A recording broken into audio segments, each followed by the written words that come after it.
So our today's topic is general principles and processes of isolation of elements. So this particular topic is based upon isolation of elements. Here elements with respect to metals we are going to learn here. Isolation means it is nothing but a separation of metals from their ores. So in this particular chapter, that is general principles and processes of isolation of elements, we'll be learning about isolation of metals from their ores.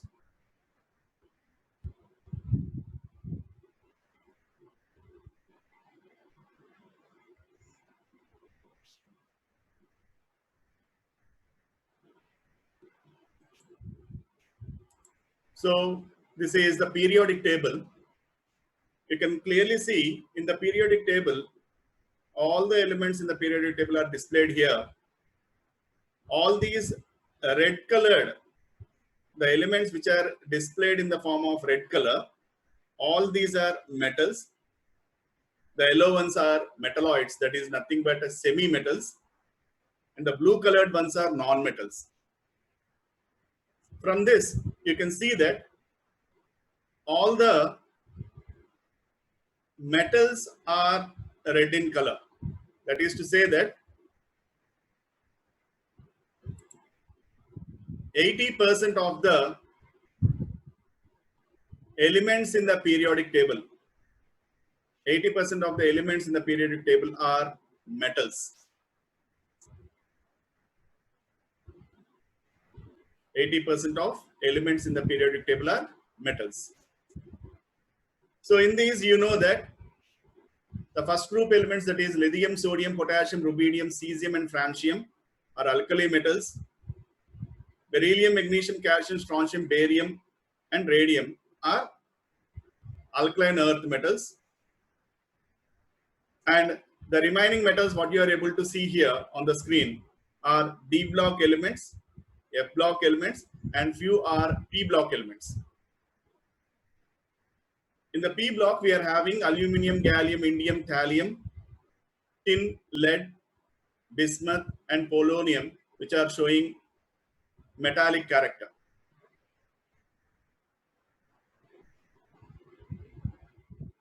Even though you can see that the elements like francium, radium, polonium, etc., they are radioactive elements, but show few metallic characters.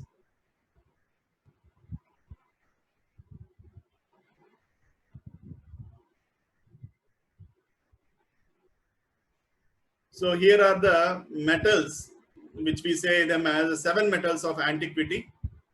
You know that antiquity means the olden time metals. So copper, silver, gold, lead, tin, mercury and iron. These are the metals which are even present from around, we are using them around 6 to 7,000 years back. From 6 to 7,000 years back, we are using these metals. The metals like copper, silver, gold, lead, tin, mercury, iron, etc.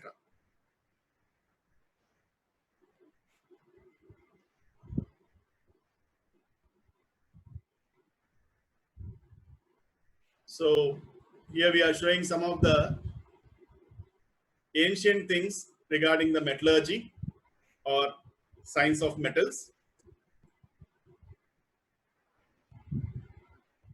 The history shows that we had found some evidence of metals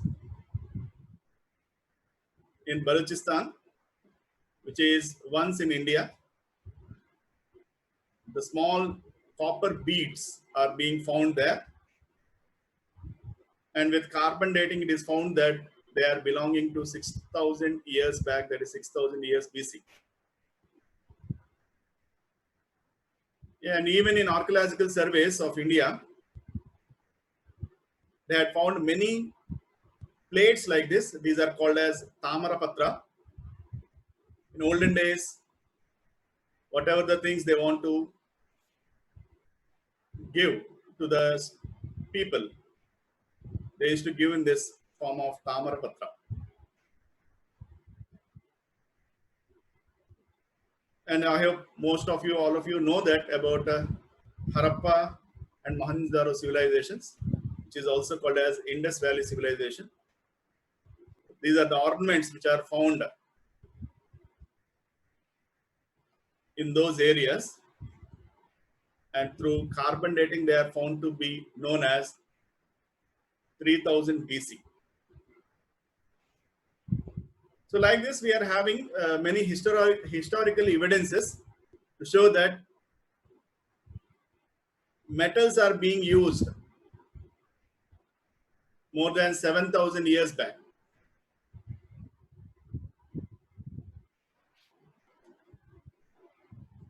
So here are some evidences of metals which are found in living organisms. So you know that magnesium is found in chlorophyll, that is green part of plants. Potassium is present in plant roots. Manganese, iron and copper are present in chloroplast. Zinc is present in the eyes of cats and cows.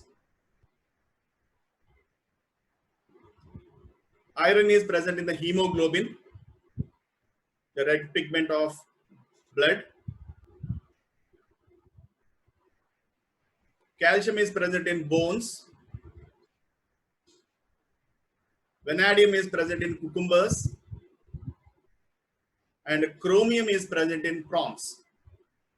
So like this, these are the few examples what I am showing on the screen, that metals are also found in living organisms.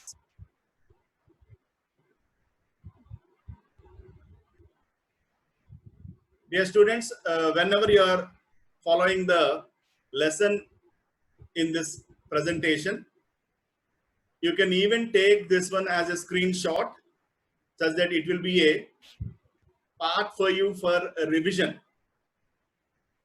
So because in the coming part of the chapter, you'll be coming across many definitions and processes. So wherever you want to have a note, you can take it in the form of a screenshot. At the same time, please see that you are noting them in the notes also. Running notes is most important for a science class.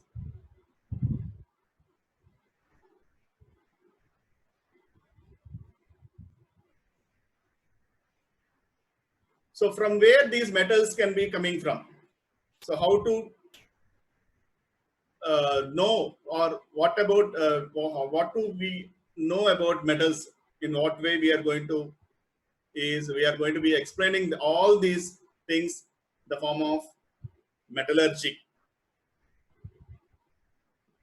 So here I'm showing you the distribution of elements in the Earth's crust. The inner part of the Earth is called as Earth's crust, where especially if you are seeing aluminium is 7.5%, iron is 4.7%, calcium is 3.4%, sodium is 2.6%, potassium is 2.4%, magnesium is 0.6%, titanium is 0.6%, chlorine is 0.2%, manganese is 0.1%. So here I did not read out oxygen, silicon or phosphorus because they are non-metals. So since we are discussing about metallurgy, so metallurgy is a science which is dealing with the science of metals. So in the Earth's crust, we are having aluminium, which is maximum. That is, aluminium is the metal with highest percentage in the Earth's crust. Next to that, we are having iron.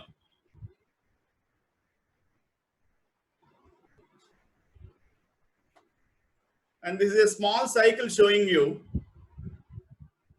how we are going to get metals. So here I am showing you mining, where we'll be working, the people will be working in the mines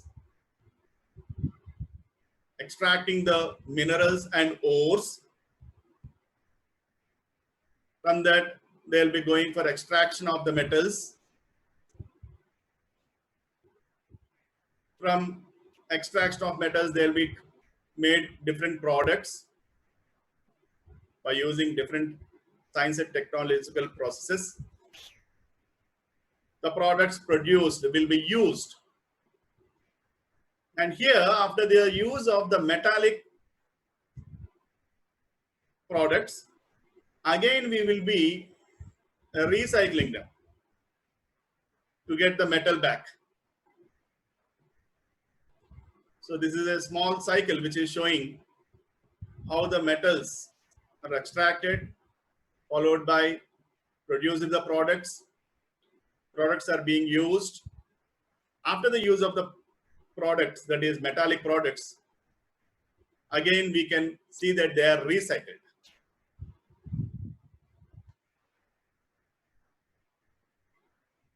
So here, from here, we are going to start the actual part of the chapter, that is metallurgy. So what is metallurgy? The scientific and technological process used for the isolation of metal from its source, from its sources, is called as metallurgy. The scientific and technological process used for the isolation of the metal from its sources. So here once again I am saying isolation means a separation of the metal from its sources. So here when I am using the word sources, what are the sources we are having? The sources we are having minerals and ores. Ores and minerals are the things from where we can see that we are isolating the metals. So here there is a small flow chart here on the screen. Ore or mineral is purified, from which we are going to separate the metal compound. After the formation of the metal compound, by using the various processes, we are going to extract the metal.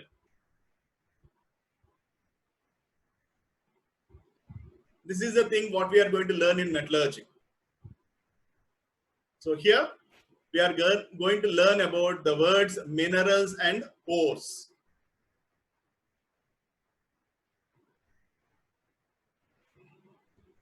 Mineral. This is the naturally occurring chemical substance in the Earth's crust and are obtained through mining out of many minerals in which contain the metal in free state or combined state. So here, minerals are the naturally occurring chemical substances which are available in the free state or combined state.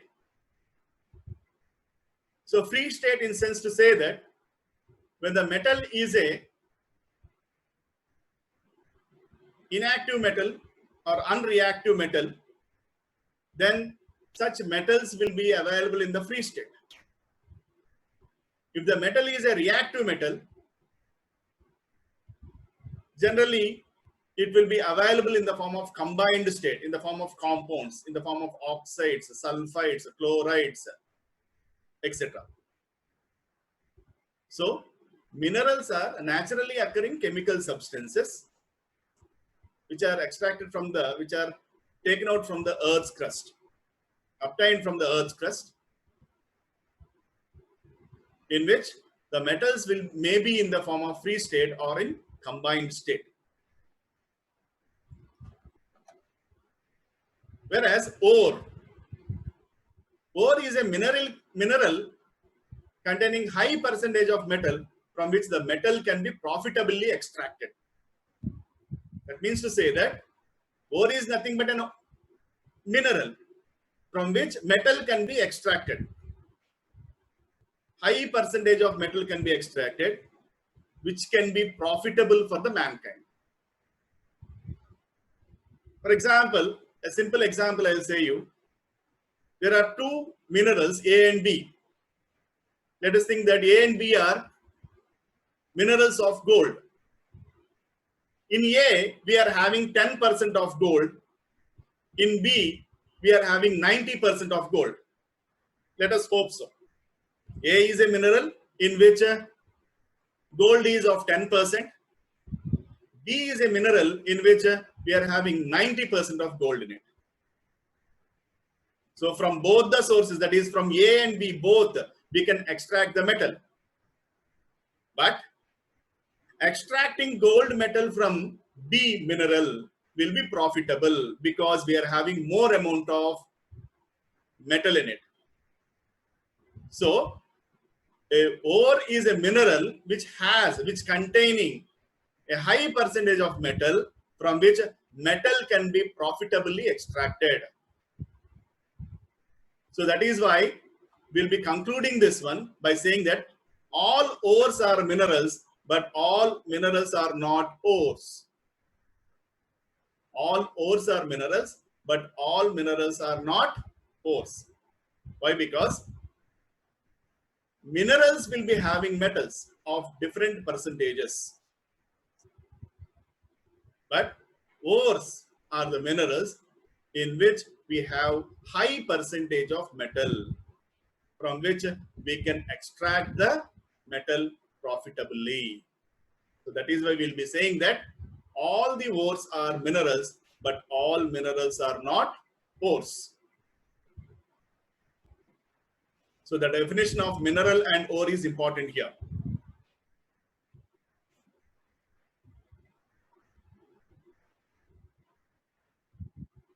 So we may get, why not all minerals that contain a metal can be used as a to extract the metals? So from the previous conclusion, we can say that all minerals can be used to extract metals, but extraction of metal must be profitable. Without a profitable this thing, we cannot go for extraction of the metal. So ores are used for metal extraction. Why ores are used for metal extraction? Because extraction of the metal must be profitable. So once again, the definition of ore is a mineral containing a high percentage of metal from which metal can be extracted profitably.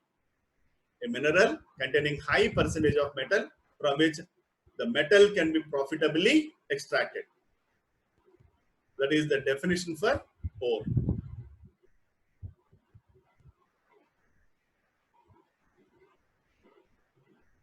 So here in this, I'm going to discuss about the metals which are reactive and metals which are unreactive.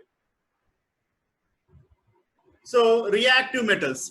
So from the word itself, we can say that metals are reactive. If the metals are reactive, that is especially if the metals are reactive with atmospheric air, that is especially with oxygen, carbon dioxide, water, etc., then such metals will be calling them as reactive metals. And they will be forming the compounds. They can form the compounds. That is oxides, sulfates, sulfides. On the screen, you can see the differences between reactive metals and unreactive metals.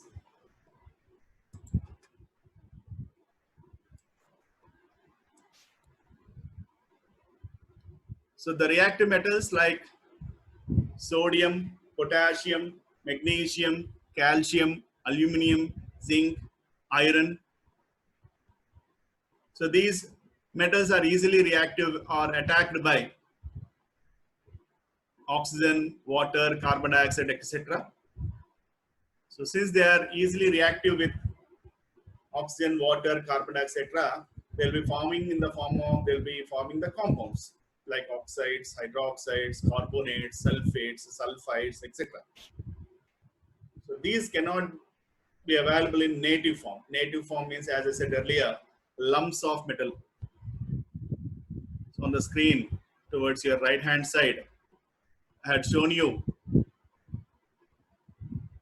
the nuggets.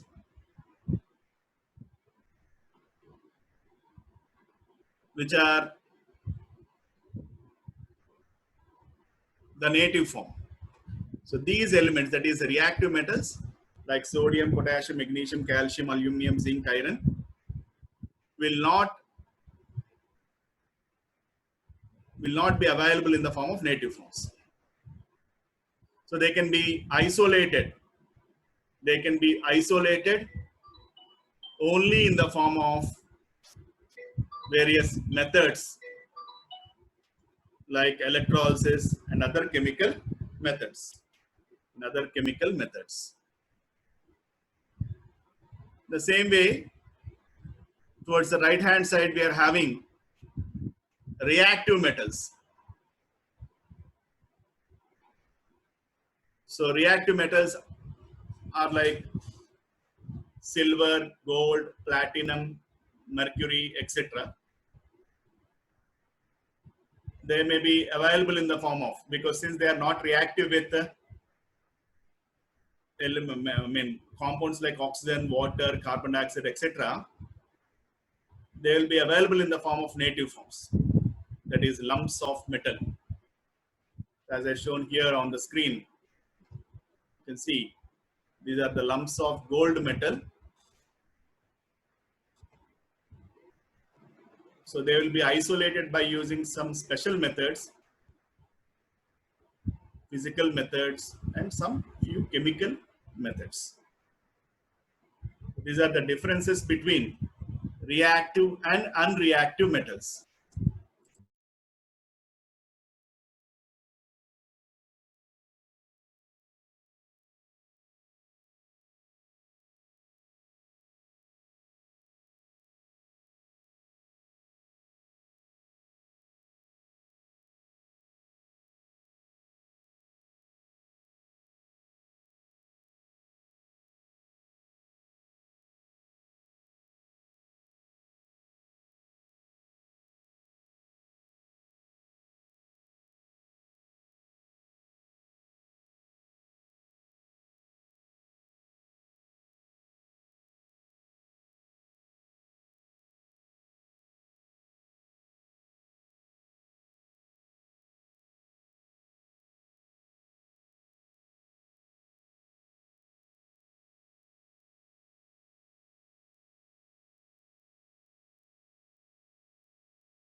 On the screen, you can see the order of reactivity of metals. The order of reactivity of metals. So here,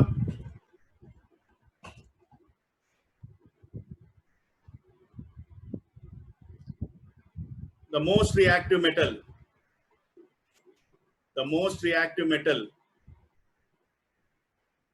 is potassium. And from potassium, sodium, calcium, magnesium, aluminum, you can see that the reactivity goes on decreasing. In between, we had shown the limits of carbon and hydrogen also, which are in red color.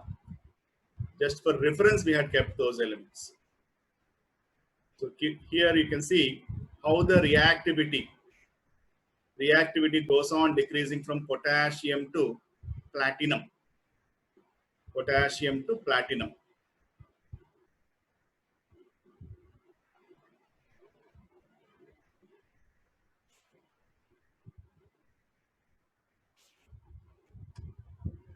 So in this, we are seeing about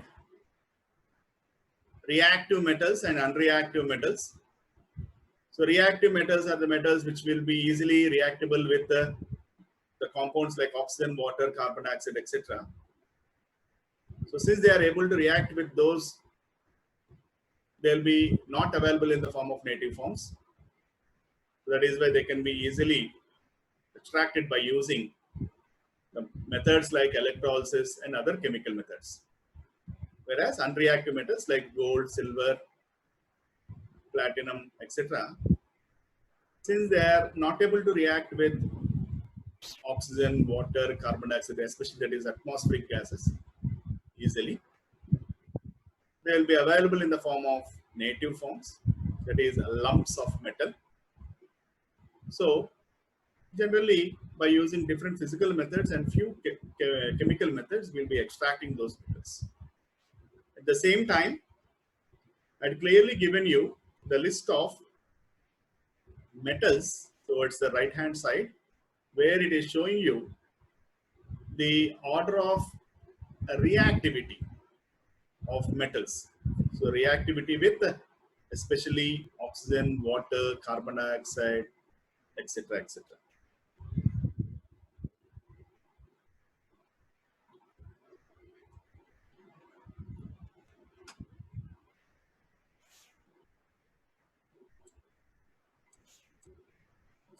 So let us see the types of ores here. As I said, ores are nothing but the minerals from which metals can be extracted profitably. Ores are minerals in which we have high percentage of metals and from which we can extract the metals profitably. So we are having halide ores. Halides means, as you know, that fluoride, chloride, bromide, iodide. So all these are called as halide ores. Sulfate ores. Calcium sulfate, magnesium sulfate, potassium sulfate, barium sulfate. Like this, we'll be having metals in the form of sulfates. Sulfide, zinc sulfide, copper sulfide, iron sulfide are few other forms of sulfide ores. Oxides, then carbonates. So if the radical is CO3 minus 2, then we are calling them as carbonates. Carbonate ores. Nitrates. So the ores are available in the form of halides, sulfates, sulfides, oxides, carbonates, and nitrates in general. So this is a general way of notifying the types of ores.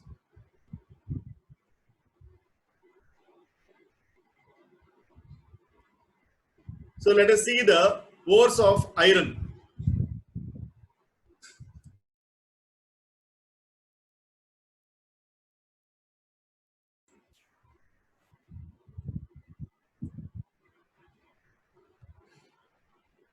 Ores of iron. So hematite, Fe2O3, magnetite, Fe3O4, siderite, FeCO3, iron pyrites, FeS2. Ores of copper, copper pyrites, CuFeS2, malachite, CuCO3, CuOH twice, cuprite, Cu2O, copper glans, Ce2S. Ores of zinc, zinc blende, which is also called as pellerite, ZnS, calamine, ZnCO3, zincite, zinc oxide, that is ZnO. Ores of aluminium, bauxite, Al2O32H2O, quiolonite or China clay, Al2OH 4 times Si2O5. So these are some of the ores of iron, copper, zinc, and aluminium. You can make a note of them.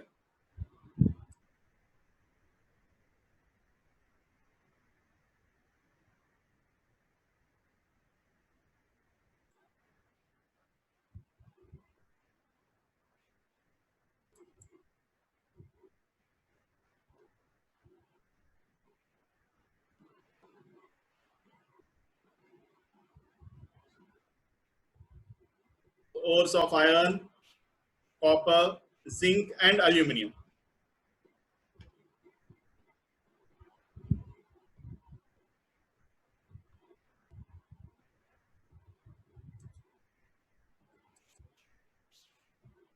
Let us see a few questions regarding the parts what we had discussed till now.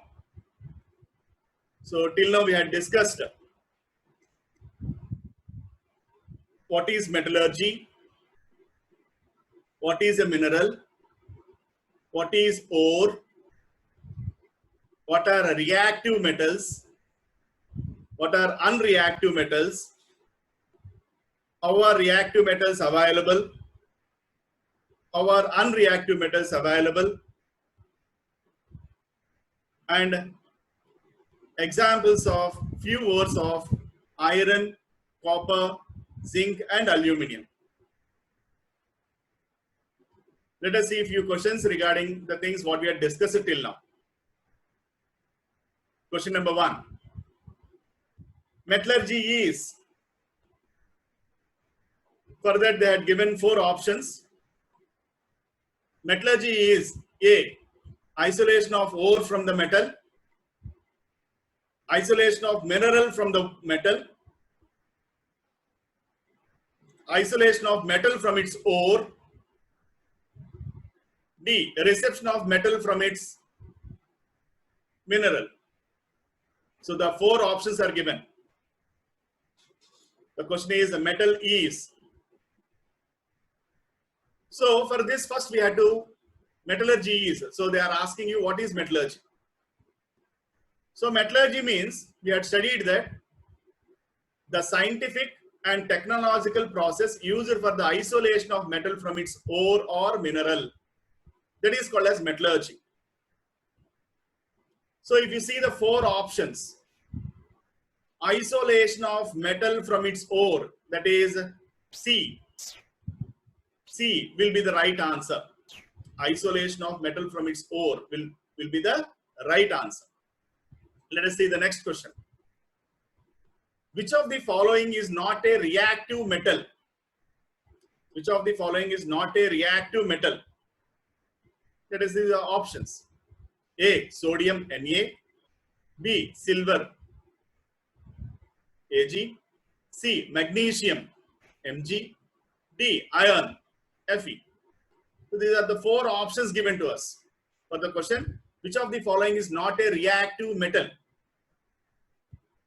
So we know that reactive metals are the metals like sodium, potassium, magnesium, calcium, aluminum, zinc, iron, etc., which are not available in the form of their native forms. They cannot be available in the native forms because reactive metals like sodium, potassium, magnesium, calcium, aluminum, zinc, iron, they can be easily reactable with oxygen, water, carbon dioxide, etc. Whereas unreactive metals are the metals which cannot react with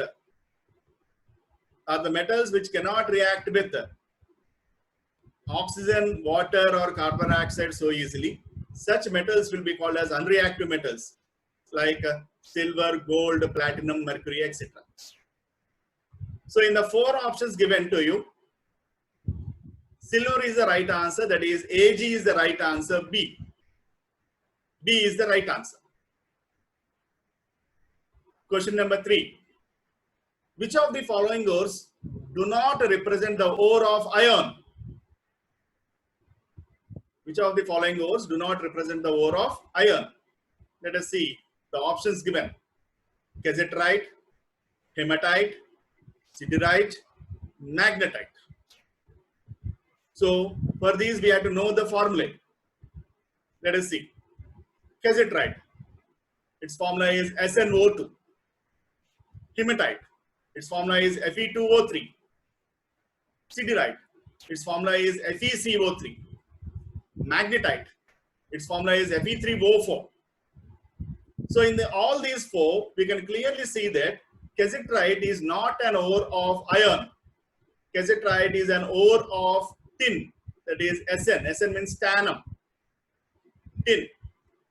So A, cassiterite is the answer. Let us see question number 4. Which of the following metal is sometimes found native in nature? Which of the following metals is sometimes found native in nature? Let us see the options. Aluminium, iron, copper, manganese. So here, aluminium, Al, iron, Fe, copper, Cu, Mn, manganese. Further, we have to remember the table which is showing the reactivity and reactivity of metals. That is order of reactivity of metals. Let us see, let us once again remember the table. So on the screen, you can see the table which is showing the reactivity of metals. So potassium, sodium, calcium, magnesium, aluminium, zinc, iron, tin, lead, copper, silver, gold, platinum. So from top to bottom, the reactivity is getting decreased. The metals which are present on the top are very reactive. The metals which are present at the bottom are less reactive, or we can say that unreactive metals. So there you can see copper, silver, gold, platinum. So copper is nearing the least reactive metal. So copper is considered as the metal which is less reactive when compared to the other elements in the table. So appropriate answer for the question is copper. Why? Because the options given. Why? Because the options given are aluminium, iron, copper, and manganese. All these four, in these four, only copper is less reactive when compared to aluminium, iron, and manganese. So that is why answer is copper.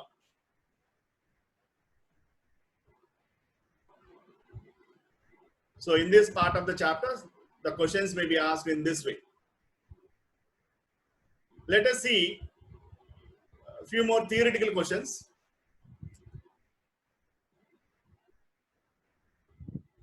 So here there is a question, why does a sulfide ore occurs mainly in rocks, whereas halide ores in lakes and seas? So here sulfide ores, generally sulfide ores are available in the form of rocks, whereas halide ores will be available mostly in lakes and sea. Why? That is the question given here. So the answer for this question is, the halide ores are easily soluble in water. You all know that halide ores are easily soluble in water.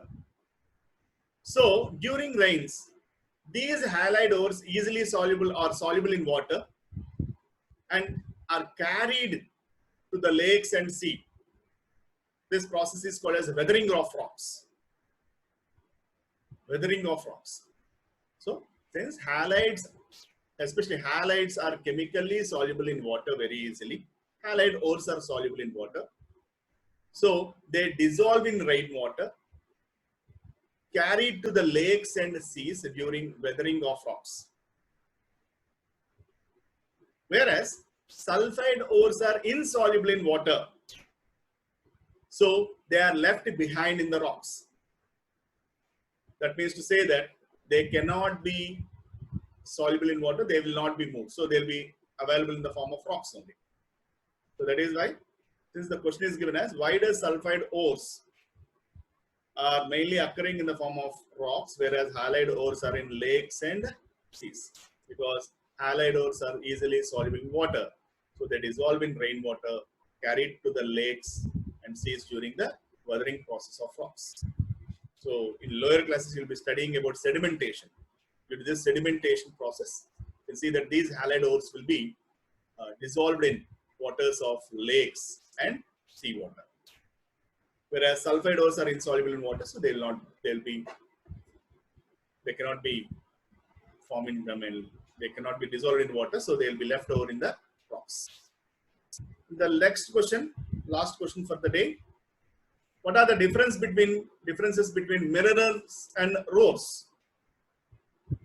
here I am giving you a table here showing the differences between minerals and ores. The first point what I had given here, it is nothing but the definition of minerals and ores. Already we had seen them. So once again we can revise them. So the naturally occurring chemical substances in the earth's crust are obtained through mining out of many minerals in which contains the metal in free state or combined state. So minerals are the naturally occurring chemical substances in which the metals will be in their free state or combined state. Whereas ores are minerals which are containing high percentage of metals from which metal can be extracted profitably. So those two are the definitions of minerals and ores. And coming to the next point, all minerals are not ores. Why? Because only few minerals are selected as ores in which we are having more percentage of metal from which we can extract the metals profitably. That is why all minerals are not ores, but all minerals are ores. All ores are minerals. All ores are minerals. Minerals are native forms in which metals exist. So there will be metals will be existing there. Ores are nothing but mineral deposits. Okay. So these are the differences between minerals and ores. So in today's class, till now, with a small disturbance in the internet connection, we could learn about the process of metallurgy. What is metallurgy? What are minerals? What are ores? What are reactive metals? What are unreactive metals? Examples of few ores of iron, copper, zinc, and aluminium.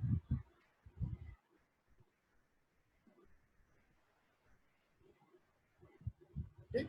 So we had seen few questions on few objective type questions and subjective type questions in this particular topic also. So for today, I am stopping the class here. Tomorrow we can continue the class. So today this chapter will be uploaded into your WhatsApp groups. You can have a glance over the things what we had discussed till now. Thank you.